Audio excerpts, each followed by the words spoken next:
안녕하세요.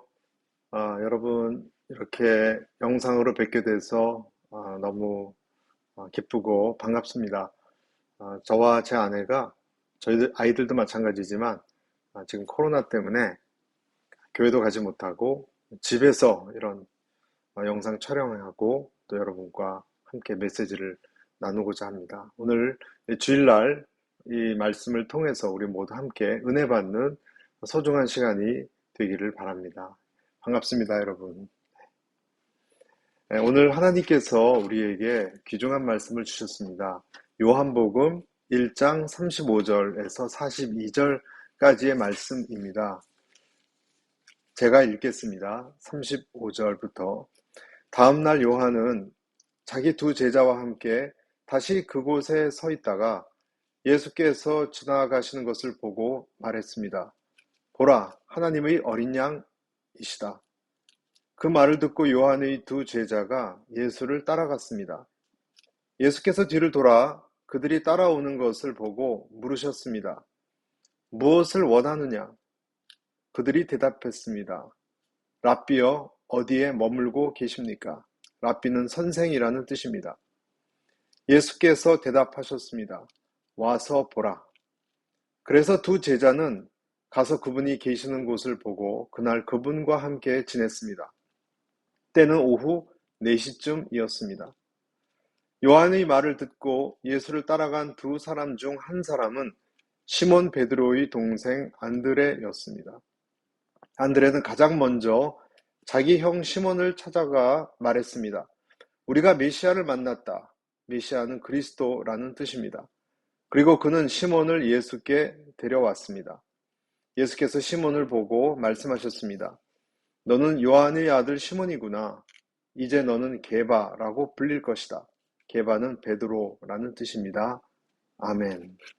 세례 요한이 예수님께서 처음 등장하실 때 세례 요한이 본인의 제자들 두 사람하고 같이 있었거든요. 예수님께서 저쪽에서 이렇게 그들에게 다가오실 때 얼마나 기다렸던 분이십니까? 처음 보는 분이에요.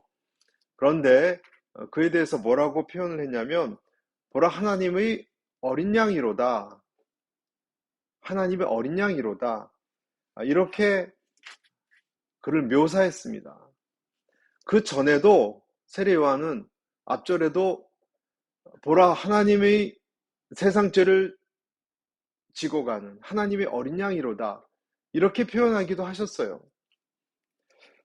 구약 성경에서 어린 양이라고 한다면 이것은 가장 먼저 유월절 양을 사람들은 모두 떠올려요. 여러분, 유월절 양이 무엇입니까? 애굽에서 그들이 묶여 있을 때 하나님께서 재앙을 줬지 않습니까? 마지막 재앙 때 어린 양을 죽여서 그 피를 가지고 좌우 문설주와 임방에 바르면 저주가 너희들에게 들어가지 않을 것이다. 넘어갈 것이다. 라는 의미로 하나님께서 어린 양의 피를 말씀하신 때가 있었습니다. 그래서 이스라엘 백성은 자신들이 구원받은 기쁨을 기념하려고 이 유월절을 계속 지켰어요. 그러니까 그들에게는 어린 양 하면 정말 자기들이 목숨이 완전히 죽다가 살아난 그러한 자기들을 위해서 희생당한 그런 양. 그래서 즐거워할 수밖에 없는 절기를 가졌습니다. 그것이 6월절입니다. 매년 6월절을 그래서 지켜왔어요. 베드로전서에서도 흠없고 점없는 어린 양 같으신 분 이런 표현이 있을 정도로 예수님은 그리스도, 예수는 어린 양과 연결이 되어 왔습니다. 근데 오늘 이 말씀 속에서 세례 요한을 통해서 하나님이 또 우리에게 처음 예수님이 등장하실 때 어린 양, 그 예수를 보라 라고 말씀하고 있습니다. 저와 여러분에게도 주님께서는 어린 양을 보라 말씀하고 있습니다. 우리 여기서 우리는 의문을 가질 수밖에 없어요. 왜 하나님께서는 우리에게 능력을 주시고 도움을 주시기 위해서 보라 하나님의 용맹스러운 장수를 보라 라고 하시든지 아니면은 보라 하나님이 내려주신 탁월한 지혜자를 보라 라고 하시든지, 영원한 사랑을 베푸실 근원이신 사랑을 보라 이렇게 하시든지 하시지 않고 굳이 예수님을 한마디로 함축적으로 표현하기를 세상 죄를 짊어지고 가는 하나님의 어린 양이라고 하셨을까 하는 것입니다. 여러분, 왜 그렇게 하셨다라고 생각하십니까? 그것은 하나님의 어린 양이 우리에게 가장 중요하고 가장 근본적이고 가장 본질적인 능력이 되기 때문입니다. 인생의 문제는 내게 어린 양이신 예수 그리스도가 있느냐 없느냐의 문제입니다. 다시 말해서 어린 양 예수가 죄를 위해서 드려진 제물이라고 했을 때 인생의 문제는 결국 용서받았느냐 용서받지 않았느냐의 문제라고도 말할 수 있습니다. 당신이 용서받은 자라면 되는 것이고 당신이 용서받지 못한 자라면 여러분의 삶 앞에는 그림자와 어둠과 장애물들이 계속 일어날 것입니다. 하나님과의 관계 속에서 당신이 용서받은 자인가 용서받지 못한 자인가가 관건이라는 말씀입니다. 용서의 여부예요. 그 사람의 인격이나 실력과 상관없습니다. 여러분, 어떤 사람이 경찰서에 붙잡혀가는데 그가 범법자예요. 그의 인격과 그의 성실성과 그의 어떤 평소의 태도와 또 그의 다른 어떤 교양이라든지 이런 것이 무슨 문제가 되겠습니까? 그런 것이 아무 소용이 되지 않아요. 그는 죄를 지었기 때문에 붙잡혀가는 거예요. 그가 아무리 자기를 설득하려고 해도 죄의 문제가 있으면 붙잡혀가는 거예요.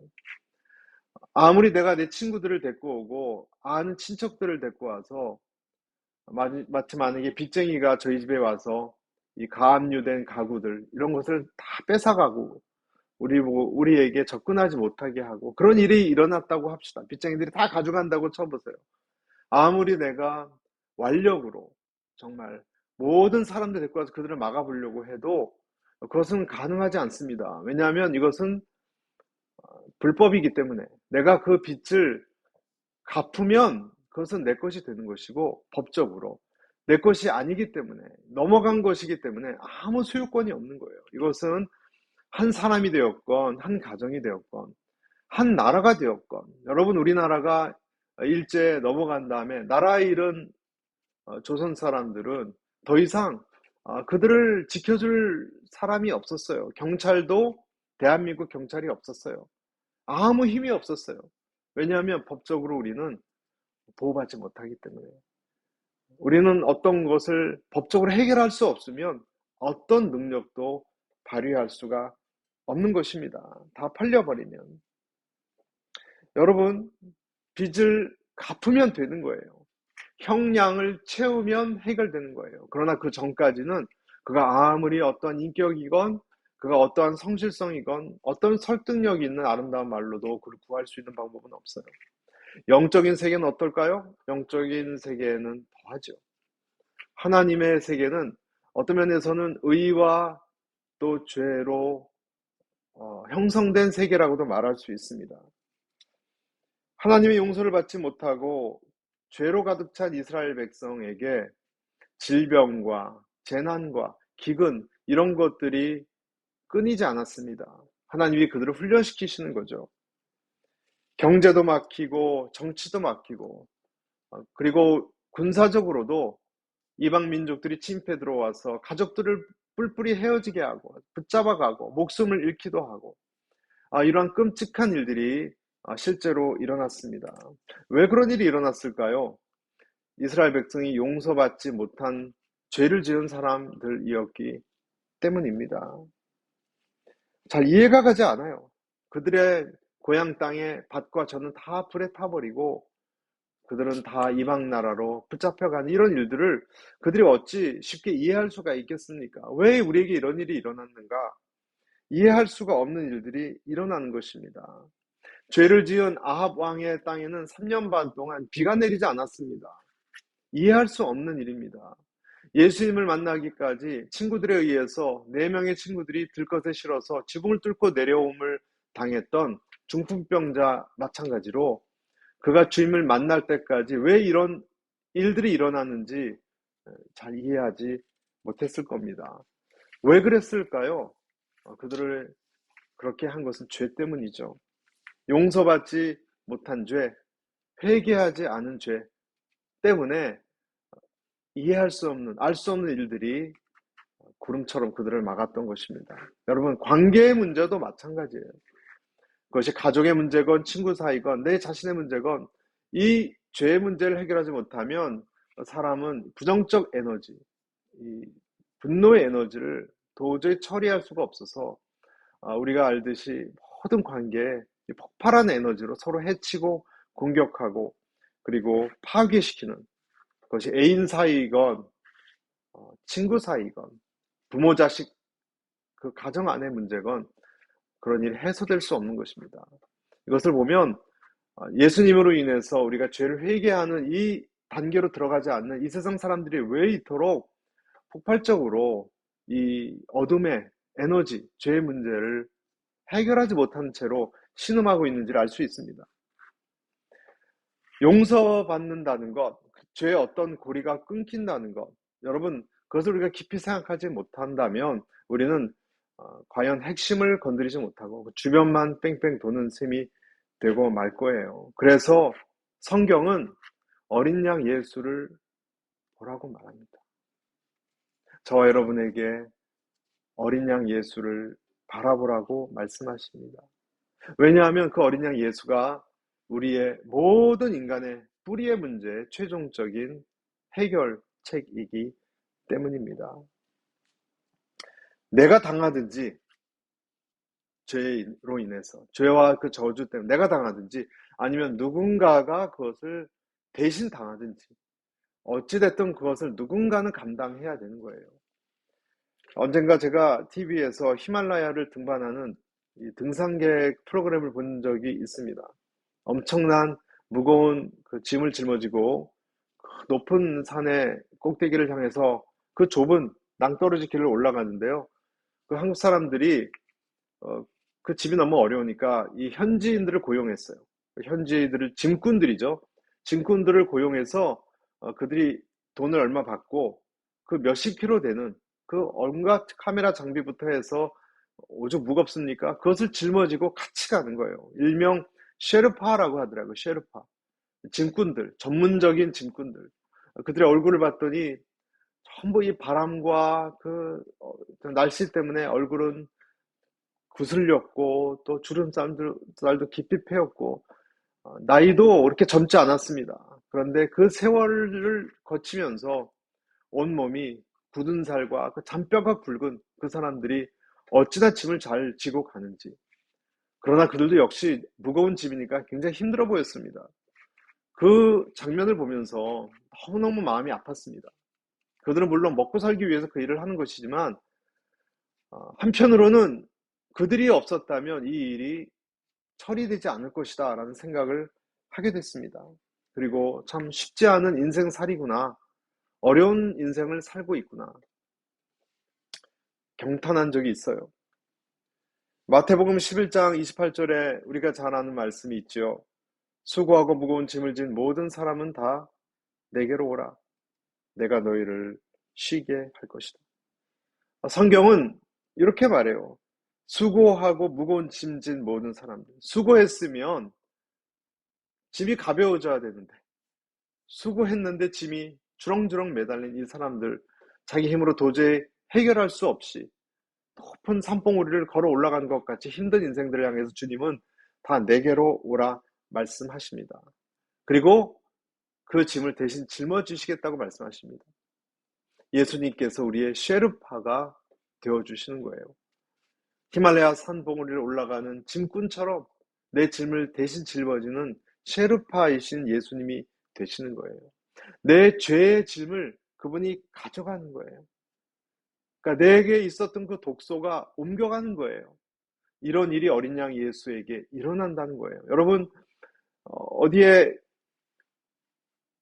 먹물 같은 게 묻어 있으면 하얀 솜을 가지고 와서 그것을 닦거나 휴지를 갖고 닦으면 여러분 그것이 깨끗이 지워지지만 그 솜이나 휴지에 그 얼룩 더러운 것이 시커먼 것이 다 묻어가지 않습니까? 누군가가 그 얼룩들을 제거하면서 원래 장소는 깨끗해지지 않습니까? 예수님께서 저와 여러분의 죄의 얼룩을 다 가져가시니 그는 얼마나 힘들겠습니까? 그러나 바로 그 때문에 우리는 해방을 받는 거예요. 노임을 얻는 거예요. 이것이 셰르파이신 예수님, 어린 양이신 예수님이신 겁니다. 이사야서 53장 7절에 그가 곤욕을 당하여 괴로울 때에도 그의 입을 열지 아니하였으며 마치 도수장으로 끌려가는 어린 양과 털 깎는 자 앞에서 잠잠한 양같이 그의 입을 열지 아니하였도다. 오늘 말씀에 보면 세례 요한은 자신의 두 제자에게 예수님을 한마디로 소개할 때 그렇게 소개하는 겁니다. 너희는 바로 이 예수를 바라보라. 그를 바라보라. 여러분, 우리에게도 주님께서는 어린 양 예수를 줄곧 바라보라고 말씀하십니다. 여러분, 교회에 나와서 무엇을 보십니까? 여러분, 말씀을 보면서 찬송을 하면서 무엇을 보십니까? 사람을 보는 것이 아니라 그 어떤 것을 보는 것이 아니라 어떤 자의 능력을 보는 것이 아니라 주님을 바라봐야 됩니다. 히브리서 12장 2절에도 믿음의 주요 또 온전하게 하시는 이인 예수를 바라보자.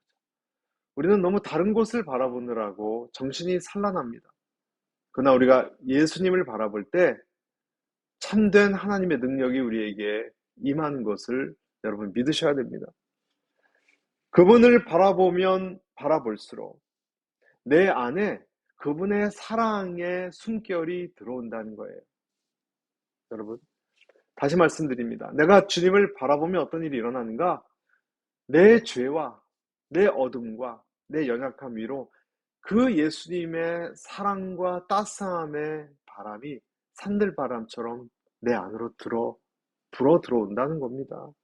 그리고 그것을 맞이하면서 우리는 그분 앞에 겸허해지고 엎드리게 되어집니다. 그러면 그럴수록 내 영혼이 주님의 사랑의 바람에, 온화한 바람에 점점 경험이 되어질수록 내가 부드러워지고 치유가 되는 것입니다. 이것이 주님을 바라보는 사람이 겪는 주님으로부터 오는 온기와 그 바람을 겪는 경험입니다. 다시 말씀드립니다. 예수님을 바라본다는 것은 어린 양으로서의 예수님을 바라보는 것입니다. 그것이 우선되어야 되는 것입니다. 그러면 두 가지 감정이 느껴질 거예요, 여러분. 첫째는 미안함이에요.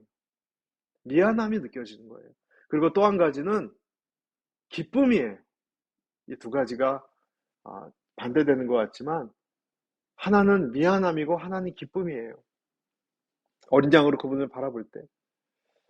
왜 그러냐면 그가 나를 대신해서 나의 어떤 독소를 가지고 희생당하는 분위기 때문에 그런 것입니다. 마치 히말라야의 셰르파가 몇십 킬로 되는 내 짐을 지고 가는 것을 내 앞에서 만약에 그가 걸어간다로 여러분 한번 생각해 보세요.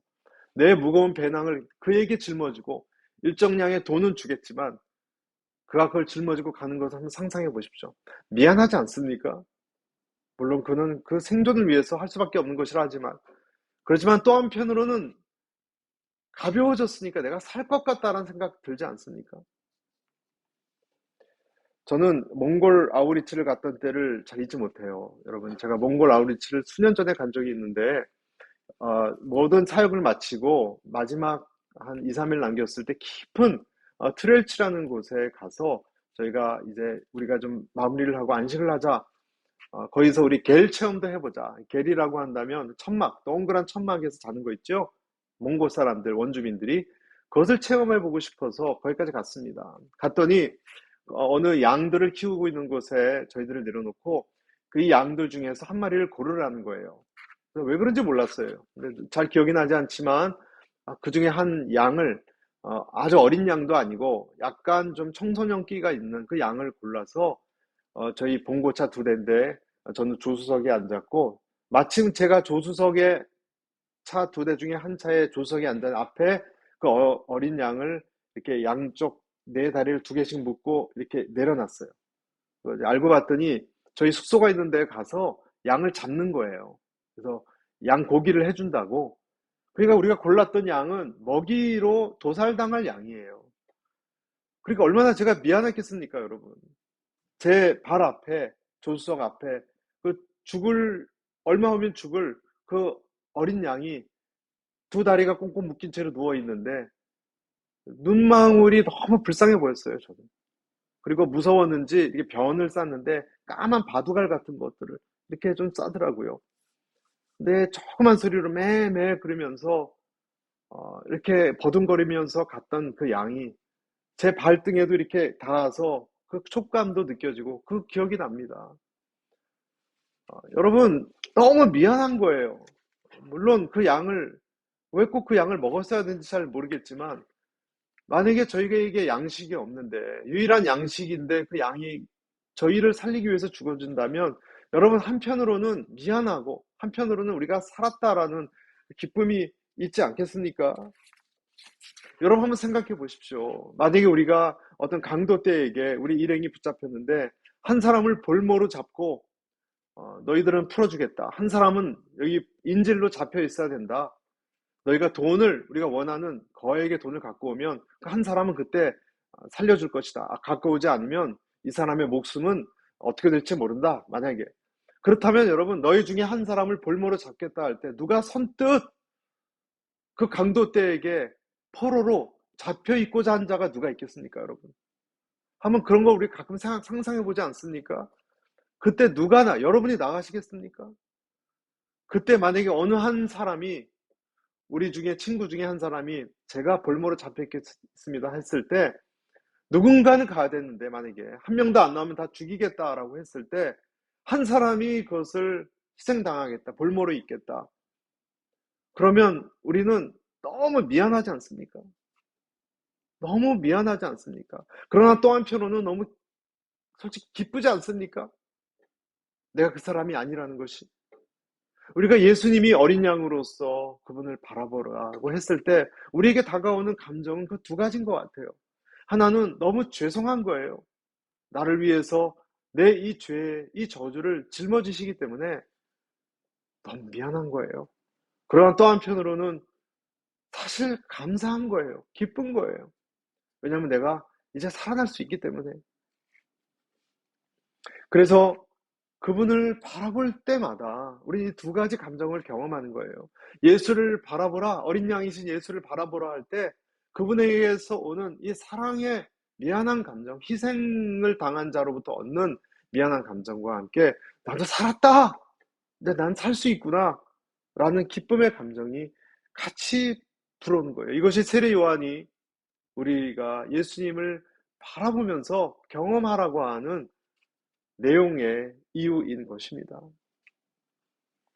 그 필요성을 그래서 각인하라는 것입니다. 우리는 예수님 바라볼 때마다 그 사랑을 먹는 것이고 그 향기를 쪼일 때마다 그 향기에 들이마시는 거예요. 주님이 죽으실 때 내가 회복되는 원리가 이런 것입니다. 오늘 이 제자 2사람이 요한이 한 말을 듣고 예수를 쫓아갔는데 예수님이 그들을 돌아보시면서 이렇게 질문하셨어요. 37절입니다. 38절을 같이 보겠습니다. 죄송합니다. 예수께서 뒤를 돌아 그들이 따라오는 것을 보고 물으셨습니다. 무엇을 원하느냐? 그들이 말했습니다. 랍비여, 어디에 머물고 계십니까? 랍비는 선생이라는 뜻입니다. 예수님께서 질문하셨어요. 너희가 무엇을 원하느냐? 무엇을 소망하느냐? 마치 무엇을 원하는 대로 다 주시겠다라고 하는 그런 뉘앙스를 풍기고 있습니다. 그런데 그때 이들은 뭐라고 얘기했냐면 랍비여 어디 계십니까? 무엇을 달라라고 하지 않았어요. 여러분, 이들이 원했던 것이 무엇을 원하느냐 했을 때 이것 달라 저것 달라 하지 않았다는 것이 참 특이해요. 이들이 원했던 것은 무엇이죠? 이들이 원했던 것은 주님이에요. 네, 주님이에요. 왜 이 제자들은 다른 물건이나 권력이나 뭐 좋은 것들, 재물이나 이런 것을 구하지 않고 건강을 구하지 않고 주님에 대해서 관심을 가졌을까요? 왜 그랬을까요? 이들은 세례 요한을 따라다녔던, 그 광야에까지 가서 세례 요한을 따라다녔던 사람들입니다. 예수님을 만나기 전에 이 두 사람은 세례 요한과 함께 서 있었다라고 돼 있어요. 다른 사람들과 함께 무엇을 기다리며 서 있었어요. 이들이 왜 광야로 나갔겠습니까, 여러분? 세례 요한을 따라서. 로마의 이 통치 속에서 이제는 인생에 어떤 돌파구도 없고 소망도 없고, 이제는 이들이 기다릴 자는 그 누구도 없고, 세례 요한을 통해서 그가 말한 한 사람밖에 이제는 소망이 없는 거예요. 구원이 없는 거예요. 주님, 당신이 도대체 누구십니까? 당신이 우리가 그토록 기다려온 메시아십니까? 다른 것을 저희는 원치 않습니다. 다른 어떤 물건이나 어떤 것도 원치 않습니다. 우리는 당신을 원합니다. 당신을 요구합니다. 당신은 어디에 계시는 분이십니까? 당신을 이제는 놓치고 싶지 않습니다. 여러분, 주님에게 관심 있는 자, 그는 다른 것을 원치 않아요. 물론 다른 것을 원할 수도 있지만 그 주된 목적은 예수님이에요. 여러분에게 질문해요. 여러분은 정말로 무엇을 원하세요? 여러분은 신앙생활을 하면서 정직하게 한번 답을 해보세요. 여러분은 정말 주님을 원하세요? 여러분이 정말 원하시는 것은 무엇인가요? 예수님께서 오늘 제 입술을 통해서 지금 여러분에게 질문한다라고 한번 생각해 보세요. 이렇게, 너희는 나에게서 무엇을 원하느냐? 질문한다라고 생각해 보세요. 인생 속에서 무엇을 얻기를 원하느냐? 그때 여러분은 뭐라고 답하시겠습니까? 저는 당신을 원합니다. 여러분, 그렇게 정말로 답하시겠습니까? 당신을 원하는 것의 의미가 뭡니까, 여러분? 여러분, 어떤 뜻으로 그런 말씀을 하셨습니까? 정말 여러분 그렇게 말씀하실 수 있는 용기가 있으십니까? 다른 것을 원치 않고 당신을 원한다고? 왜 그렇습니까? 그것이 더 멋있어서? 더 욕심을 내는 것 같지 않고, 그래서 더 멋있고 영적으로 보이기 때문에 그런 것을 원하십니까? 내가 정말 주님을 원한다면, 그렇다면 그 주님을 얻음으로 인해서 어떤 것을 효과를 얻기 위해서 주님을 원한다고 만약에 말씀하시겠습니까? 참 어렵습니다. 하지만 여러분, 이 부분만은 분명한 것 같아요. 이 부분만은. 그것은 뭐냐면, 네, 저는 당신을 원합니다라고 한다면, 네, 저는 당신을 원합니다라고 한다면, 그렇게 말할 때 저는 어떤 물질적인 것, 어떤 욕망적인 것, 그런 것이 아니라 제 영혼이 갈급하기 때문에 저는 당신과의 결합을 원합니다.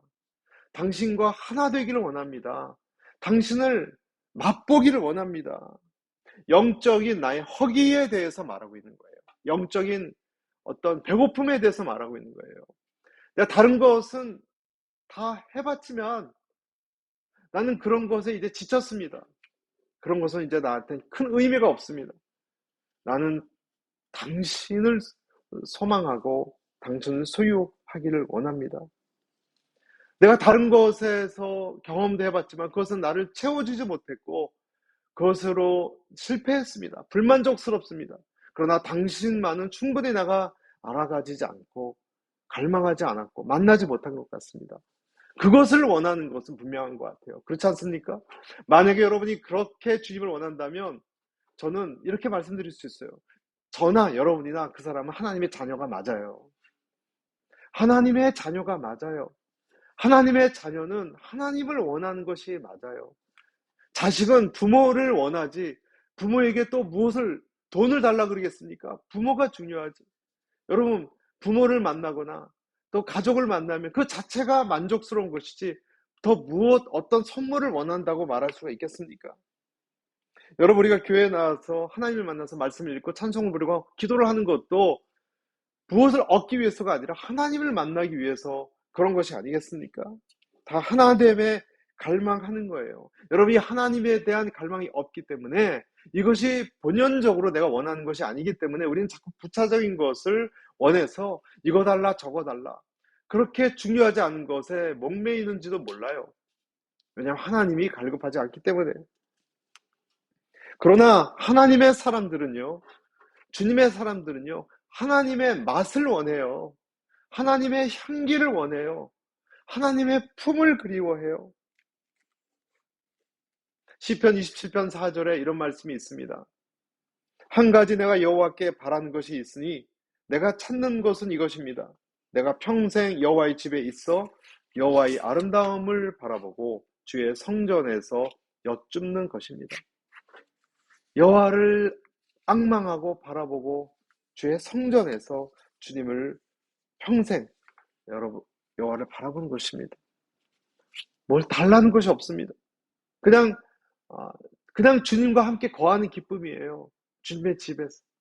여러분, 고향에 부모님을 만나러 부모님을 정말 사랑하는 자녀가 가면 무엇 때문에 갑니까? 무엇이 어떤 것을 기대하기 때문에 갑니까? 네, 물론 맛있는 된장찌개나 그런 것을 원할 수도 있지만 그냥 방에 앉아서 소파에 앉아서 그냥 부모님과 함께 그냥 있는 것 아무것도 안 해도 그 자체가 좋아서 가는 것이 아니겠습니까? 부부가 사랑한다면 애인이 사랑한다면 서로 어디에 있든지 그냥 그 자체가 좋아서 같이 앉아만 있어도 여러분 좋은 것이 아니겠습니까? 랍비여 어디 머무십니까? 이렇게 왔다 그냥 가시면 안 됩니다. 옷자락이라도 붙잡을 마음으로 이제 놓칠 수 없습니다. 예수님께서 이런 제자들의 마음을 꿰뚫어 보셨는지 이렇게 답하셨죠. 39절이에요. 39절이죠. 예수께서 대답하셨습니다. 와서 보라. 와서 보라. 그래서 두 제자는 가서 그분이 계신 곳을 보고 그날 그분과 함께 지냈습니다. 때는 오후 4시쯤이었습니다. 주님이 와서 보라고 하셨어요. 여러분 이것은 초청이에요. 그래서 한 10시쯤 들어가서 한 4시까지 하루 종일 주님이 사시는 곳에 있었습니다. 도대체 무슨 이야기를 주고받았고 어떤 분위기였을까? 정말 베일에 쌓여져 있는 것 같이 신비로운데 참 저도 궁금합니다. 어떤 일이 일어났을까? 과연 무슨 이야기를 나누었을까? 우리는 알지 못하지만 이 뒤에 성경에 보면 온종일 그 주님을 같이 교제했던 제자 중에 한 사람이 안드레였는데 이 안드레라는 사람은 예수님과 함께 있었던 그 거처에서 나오자마자 집으로 달려가서 자기 형 베드로에게 메시아를 만났다라고 얘기해요. 그러니까 메시아를 만났어. 메시아를. 그 베드로를 데리고 같이 또 예수님에게 갑니다. 어떤 일이 일어났길래 내가 메시아를 만났다라고 얘기했겠습니까? 잘 몰라요. 그러나 우리는 여기서 한 가지 굉장히 중요한 교훈을 얻습니다. 그 중요한 교훈은 예수님을 알아간다는 것은요, 지식으로만 아는 것이 아니라 인격적으로 알아가야만이 된다는 거예요. 그래야 그분에게서 나는 인생이 바뀌는 체험을 하게 되는 거예요. 예수님을 믿는 것은 지식만으로 잠깐 일주일에 한 번 아는 것이 아니라 그분의 집으로, 그분의 곁으로, 그분의 관계 속으로 뛰어 들어가는 거예요. 뛰어 들어가서 그와 더불어 먹고 그는 나와 더불어 먹는 그 경험을 하는 거예요. 이것이 참된 믿음 생활이요, 신앙 생활입니다. 내가 그분을 원하면 그분은 나를 초청하실 것이고 그분의 초청을 받고 나는 그분에게 관계 속으로 들어가는 거예요. 그러면 그분은 나를 터치하실 것이고 교제가 일어날 것이고 어떤 변화가 일어날 것입니다. 여러분, 기독교는 그냥 감나무 밑에서 감 떨어지기를 기다리는 그러한 것이 아닙니다. 당신이 예수님께 끌려야 되는 거예요. 끌리지 않으면 예수님을 원하지도 않게 될 것이고, 당신이 예수님을 원하면 그분은 당신을 초청하고 당신은 그분과 함께 가게 될 거예요. 내가 주님께 관심을 갖기 시작하면 주님 우리에게 질문하실 겁니다. 네가 과연 원하는 것이 무엇이냐? 그때 저는 당신을 원합니다. 주님 우리에게 말씀하실 것입니다. 와서 보라. 여러분, 구하고 두드리고 찾으라 하시는 주님, 우리가 구하고 두드리고 찾으면 우리는 주님을 알게 될 것입니다. 세상 죄를 지고 가는 어린 양을 보라 하신 그 세리요한의 음성, 오늘 저와 여러분이 어린 양 예수를 바라보기를 원합니다. 그러면 내 짐과 내 어둠의 모든 것을 짊어지고 가는 가련한 한 셰르파를 보게 될 것입니다. 우리는 미안한 마음을 갖게 될 것이고 한편으로는 뛸 듯이 기쁘고 감사한 마음을 갖게 될 것입니다. 그러면서 주님은 내게 와서 교제하자라고 초청을 하실 것입니다. 그때 우리가 그분의 그 초청에 들어가서 그분과 교제하기 시작할 때 그분의 사랑의 온기를 느끼게 되고 그분의 지혜의 말씀을 듣게 될 것이고 비밀을 깨닫게 될 것이며 우리 인생은 변하기 시작할 것입니다. 이것이 기독교입니다. 이것이 믿음입니다. 이 아름답고 놀라운 주님의 세계에 여러분 모두를 초청하는 귀한 시간이 더욱더 매일매일 되시기를 간절히 축복합니다. 제가 기도로 마치겠습니다. 하나님 아버지, 보라, 세상죄를 짊어지고 가는 어린 양을 보라. 세례요한의 그 음성을 따라 당신을 그렇게 바라봅니다. 하나님, 죄송합니다. 저희를 위해서 죽으셨고 아픈 고통을 느끼셨고 그리고 나를 대신하여 외마디 소리를 외치게 하셔서 죄송합니다. 그러나 또 한편으로는 감사합니다. 그 주님 때문에 내가 구원을 얻고 기쁨을 누릴 수 있게 되었습니다. 하나님, 제가 그 주님과 더 교제하며 나아가는 하나님의 참된 제자들, 당신의 자녀들 되게 하여 주옵소서. 예수님 이름으로 감사하며 기도했습니다. 아멘.